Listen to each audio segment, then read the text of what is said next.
My passage today is from the lectionary. It's the Old Testament text, Jeremiah 31 through 34. It's the passage about the new covenant. Hear the word of God.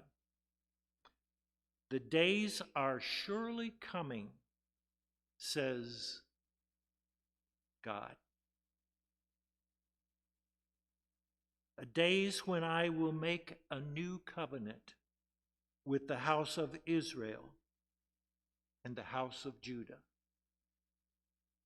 It will not be like the covenant that I made with their ancestors when I took them by the hand to bring them out of the land of Egypt, a covenant that they broke, though I was their husband,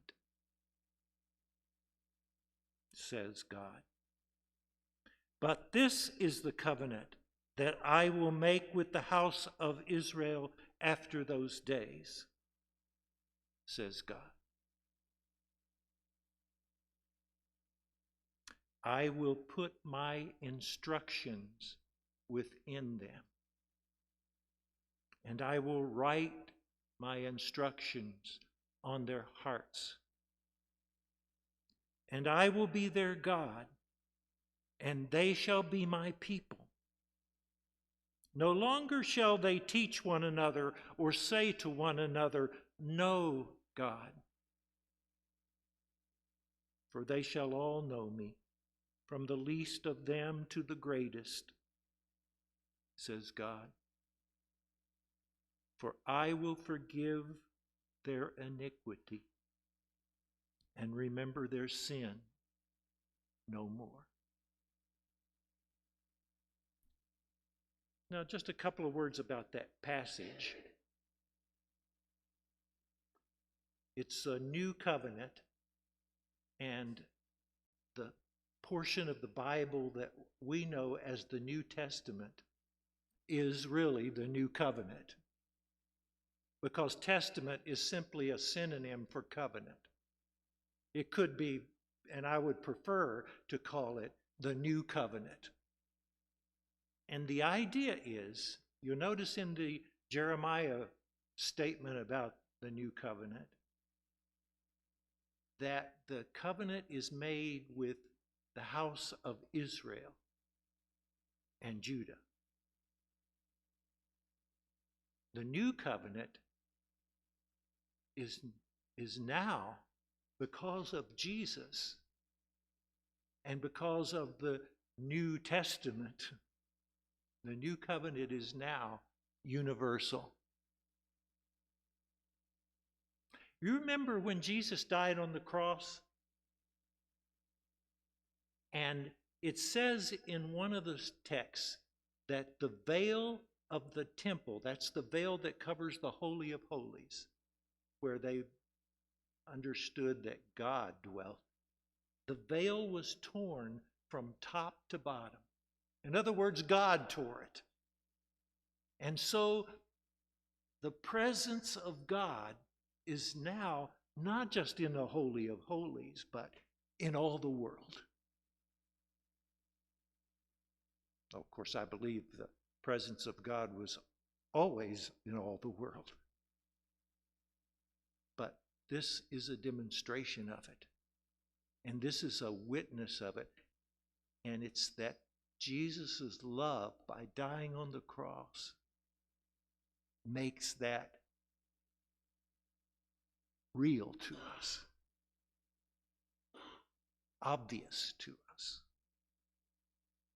That's the new covenant. So it's not just the house of Israel and the house of Judah to whom God makes a new covenant, but it is to all of us. The possibility of of knowing and trusting the presence of God and loving God and loving each other is now a possibility for everyone. For everyone. So that's the new covenant. And later, I'll probably be talking about that more because it's such a central issue in the Bible, and especially the New Testament. So today I want to apply that in a somewhat practical way, let's say. William Wordsworth. Do any of you know William Wordsworth, the great poet, great English poet? Well, I'm not going to quote one of his poems, except one little line. He said, "The world is too much with us." The world is too much with us. I've been feeling that way for a long time now, especially in these days of war.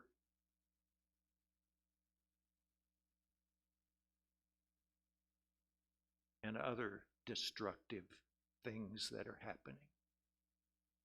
I'm greatly troubled over the destruction of homes and hospitals and schools and places of worship, not only in Gaza, but in Ukraine and in Sudan and many other places in the world.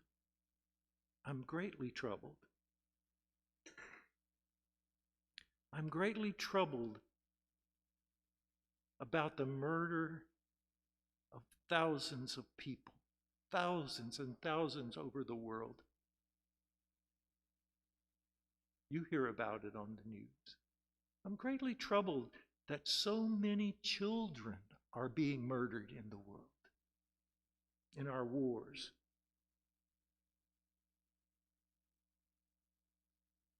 And in other ways.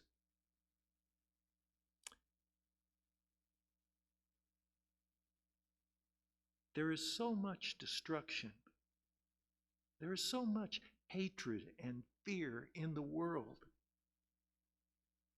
Hatred and fear that I witness and am aware of, but I can do nothing to stop.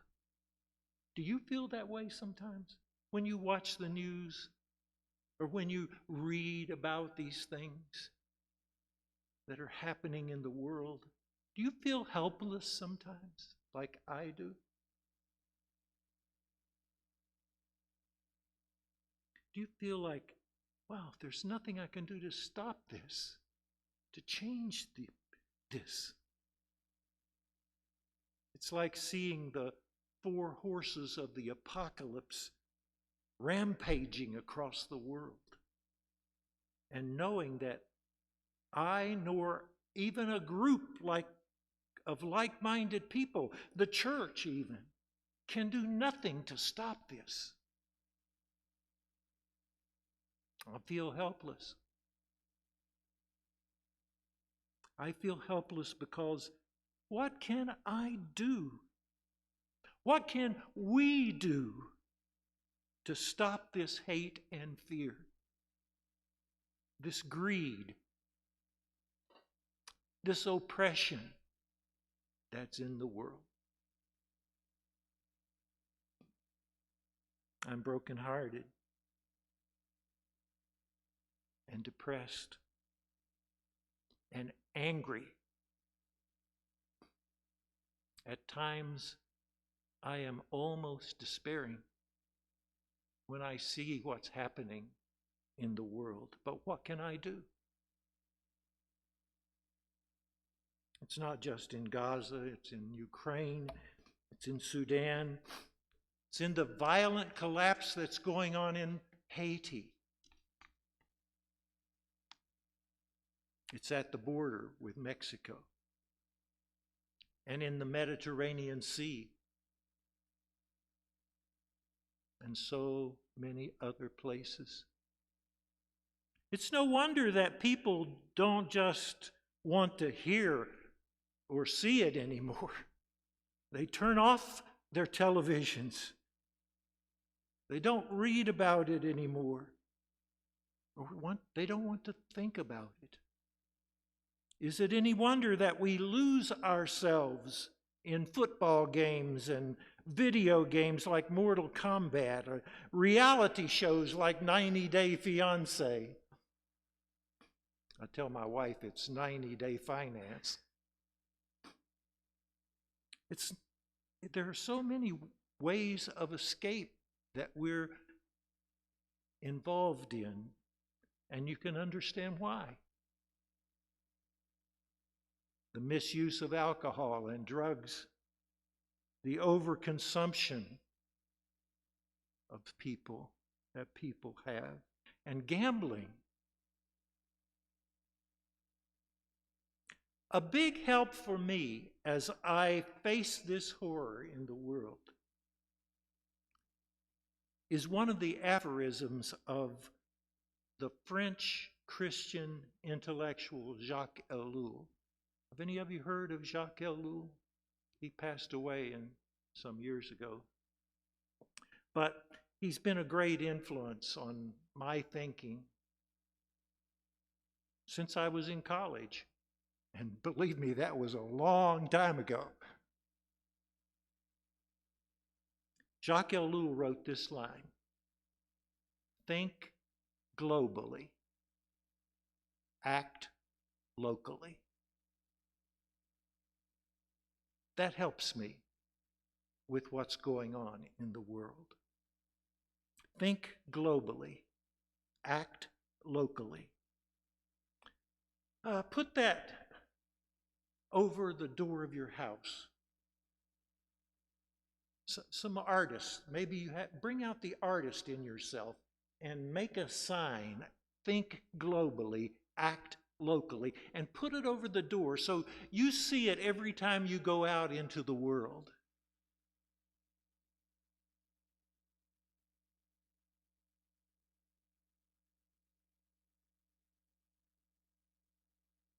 Yes, even maybe some of you artists can think of a way to make a sign to put over the door of the church. As you leave, you'll see it and say, I'm going out into the world and I'm going to think globally and act locally.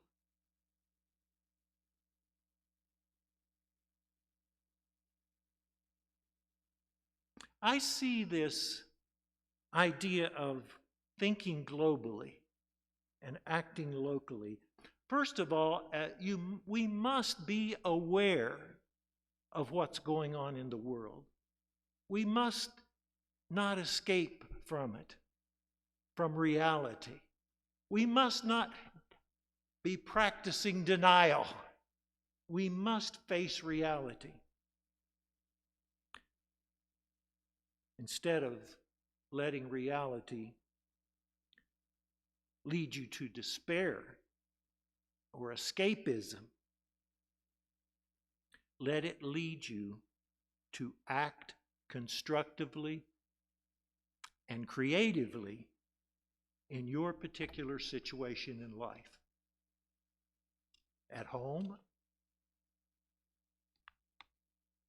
at work, at play, at school, act locally. So how would that work?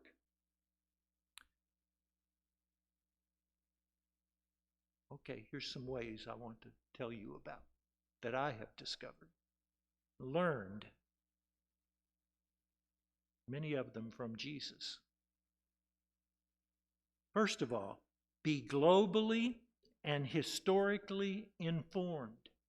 There is no reason in this age of information that anyone has to be ignorant. No reason. And we who are Christians must be globally and historically informed if we are to bear witness to Jesus Christ. The Apostle Paul wrote, "Study to show yourself approved, a worker who does not need to be ashamed, rightly dividing the word of truth." Of course, this applies to the Old Testament, to the Bible. But it also applies to life, to the world we live in, and to our particular situation. Study to show yourself approved to God. Study the history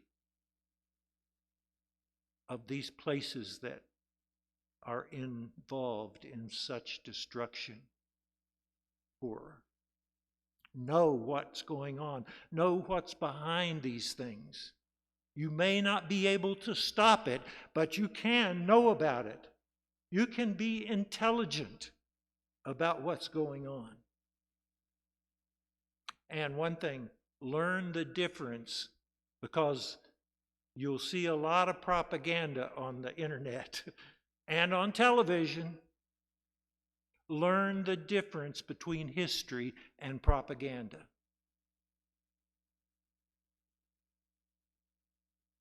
What can you do with this knowledge?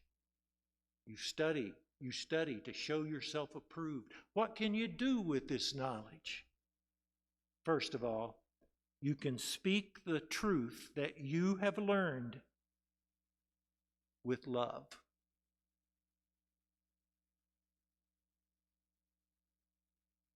I'm thinking of another statement by the Apostle Paul.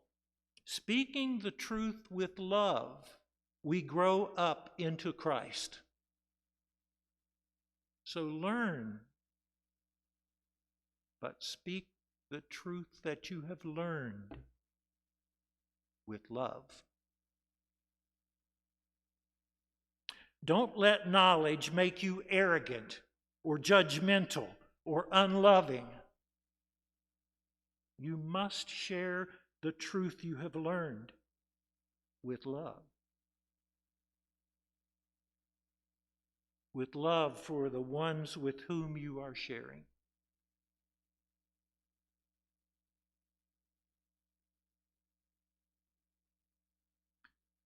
Second, practice forgiveness. Part of the problem, part of the issue why these wars are going on and so many people, and innocent people, children are being killed, part of the problem is people do not practice forgiveness, even though God forgives us. Practice forgiveness. I'll tell you a little story about forgiveness. When my father died, and my mother wasn't well, she was even blind. But my younger brother, who lived close to her, took over all of her affairs. And he tried to get her committed to a nursing home. She was so mad at him. You know what she did? She called up her lawyer and took him out of her will. That's what she did. So I was visiting one time, and this struggle between the two of them was going on, and not to mention his wife, she was involved in it too. And I said to Mom, do you know that Jesus said, if you do not forgive those who sin against you, neither will your Father in heaven forgive you? And she said, you've got to be kidding.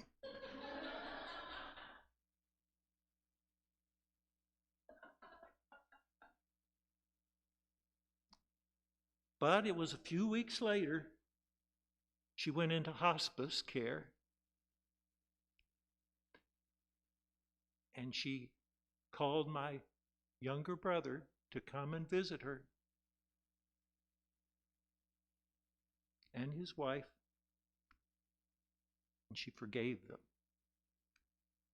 But she didn't just forgive them, she called her lawyer and put him back in her will. So you got to put some feet on your forgiveness. And that's what we need to practice locally. Forgiveness. Then the next one is practice probably one of the greatest statements in the Bible, both in the Old Testament and from Jesus and Paul. Practice, you shall love your neighbor as yourself. Now, that does not mean you've got to first love yourself, then you can love your neighbor. It means your neighbor, consider your neighbor as yourself. We're all tied together. We're all connected. We're all a part of each other. Even physics has told us that. Quantum physics. We're all a part of each other's lives. God told us way before quantum physics. And this is the key to the whole Bible. You shall love your neighbor as yourself.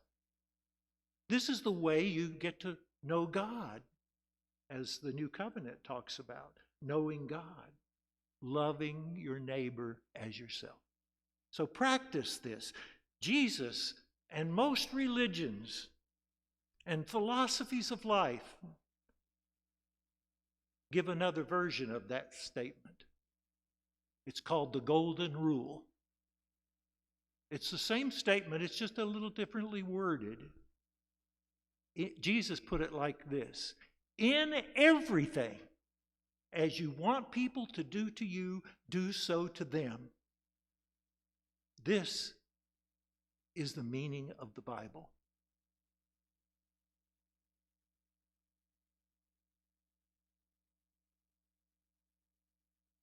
The next one is start with those closest to you.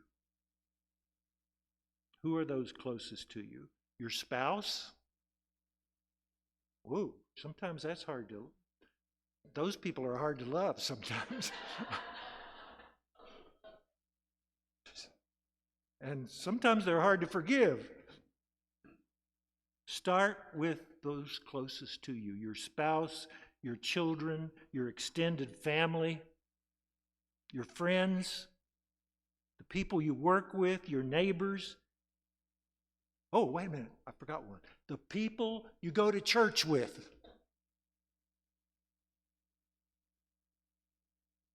And then the last one, be universal.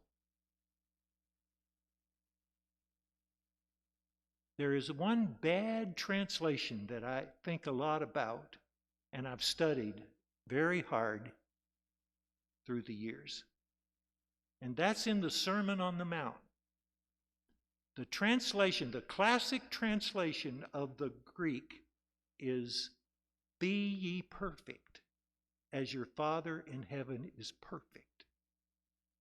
Well, you should have known by reading that there's something wrong there. Have you, any of you perfect yet? No.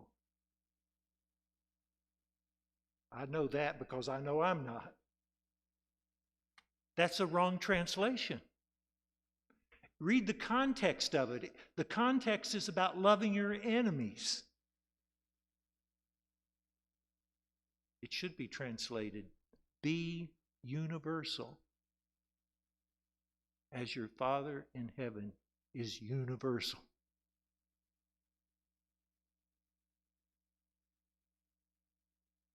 Quit thinking in terms of races and religions and nations.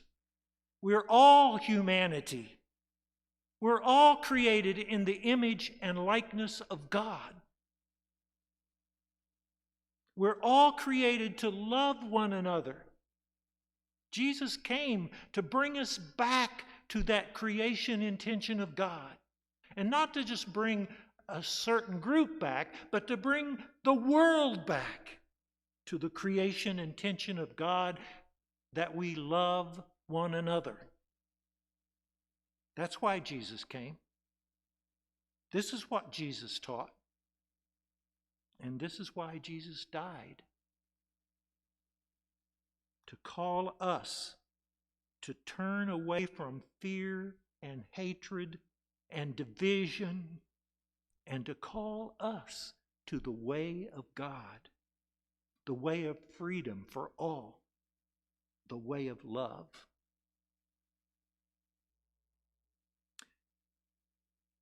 I know a lot of people say they believe in Jesus.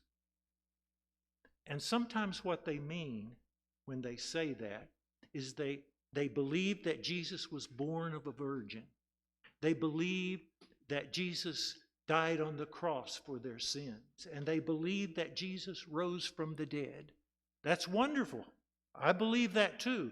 But that's not what it means to be a Christian or to be saved or to know God. That's not even what it means to believe in Jesus. If you believe and practice fear and hate, you don't believe in Jesus. Let me say that again. If you believe and practice fear and hate, you don't believe in Jesus.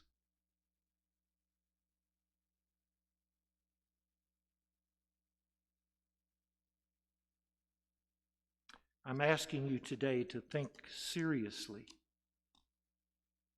about what I have said today. To think about it all week and let me know what you think if you would. If you have any questions or responses, feel free to contact me. Please speak in love, though.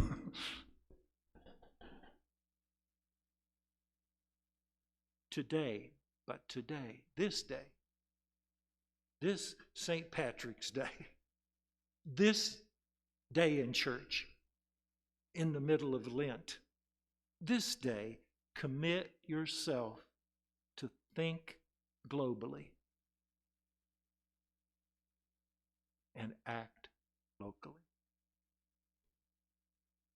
Amen.